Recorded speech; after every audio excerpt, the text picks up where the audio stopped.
that this lust for power often brings only sorrow and grief. It only brought sorrow to David. It only brought sorrow to Saul. It only brought sorrow to Absalom.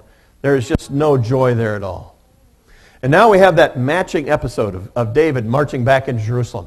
There are still problems. The people from the tribe of Judah don't seem to want to accept him.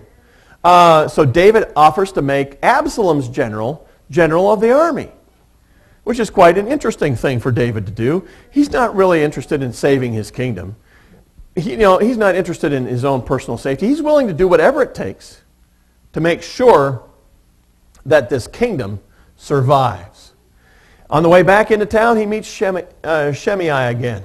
And Shimei says, I have sinned. I thought that God was cursing you. Now I realize that God wasn't cursing you. And he says to David, I've sinned. I ask your forgiveness.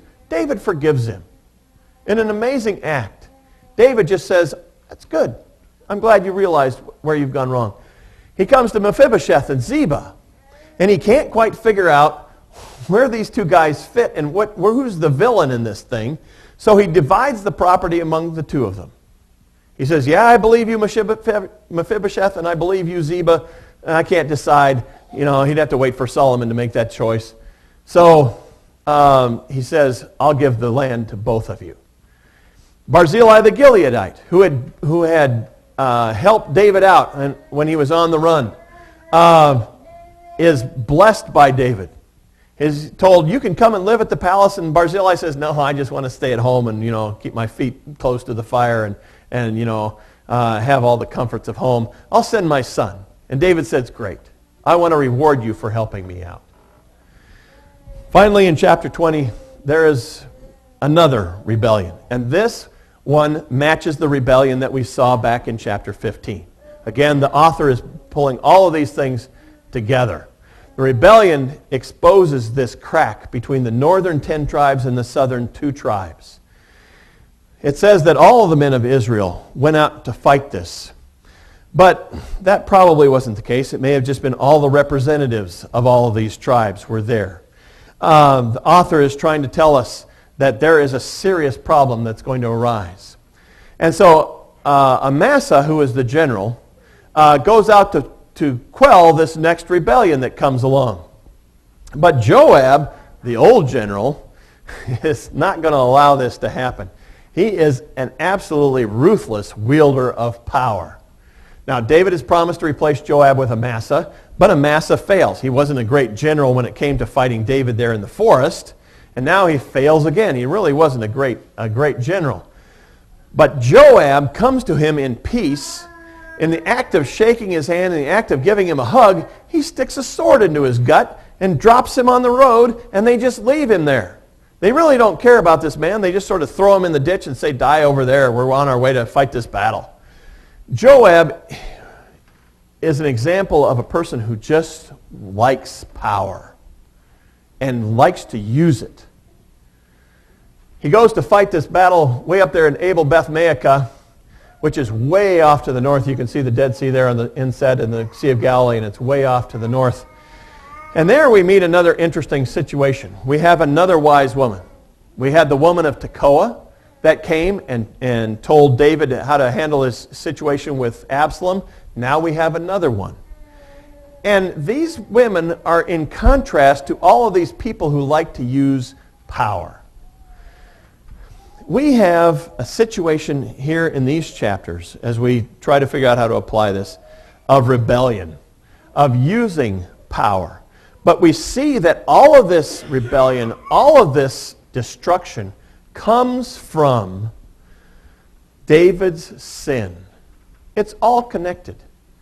We have a tendency to say, oh, my sin only affects me. What happens between 2 consenting adults is fine. All of this stuff that says, I only affect me. And in some ways that is true, but these stories tell us that consequences affect everyone. They hurt many more people than just us. Other people suffer as a result of David's sin. All of these people that have died, all of the concubines that he left behind, that now get shut up for the rest of their life. All of these folks who have been affected because David sinned. There are consequences to our behavior that continue on. But consequences have limits. We read in the Old Testament that consequences sometimes continue for 3 and 4 generations. But God says His love continues to thousands of generations. Consequences may have limits, but God's love, the result of blessing you, that goes on and on.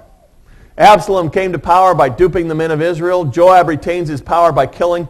But that able Beth-Maachah woman, that able woman, she used words. She was able to diffuse the situation. She was able to give calming advice.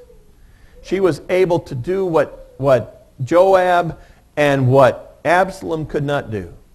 Calm the situation down. So who is the more powerful? In this case, it was that woman who was the more powerful. She stopped Joab in his tracks. The temptation to power is everywhere. Whether it's physical or spiritual or material or political or economic or military, we have a temptation to power. But we are believers, and we follow a king who was powerless, who showed us that we conquer this world not by the weapons of this world, but by sacrifice and by prayer. David realized this some of the time. We must realize it as well. I think this chapters also show us that we need to forge better families within the church. David did not relate to his children. He did not understand what was going on with his kids, and he couldn't discipline them. He couldn't influence them when push came to shove. We must have better relationships with our children. We must understand what they are like and what they're going through. We must be able to influence them. We must serve God more than we serve our children. Henry Nouwen said this: the temptation of power is greater when intimacy is threatened. When people do not have the intimacy that Absalom and that Amnon needed with their dad, then they resort to power. We need to understand that when we have that, the temptation to abuse power is much less. The final application of this story is about loyalty. This story is a lot about loyalty. Who was loyal, who wasn't loyal, and what happened to them. The basic question is, are we going to be loyal to God? Ahithophel was not loyal to the Lord's anointed. Absalom was not loyal to the Lord's anointed. Amasa was not loyal to the Lord's anointed. But Barzillai and Ittai and Hushai and all of those guys, they were loyal. Whose side are we on? Are we on the Lord's side, or are we on the world's side? Let's stand and sing as we close hymn number 409. Who is on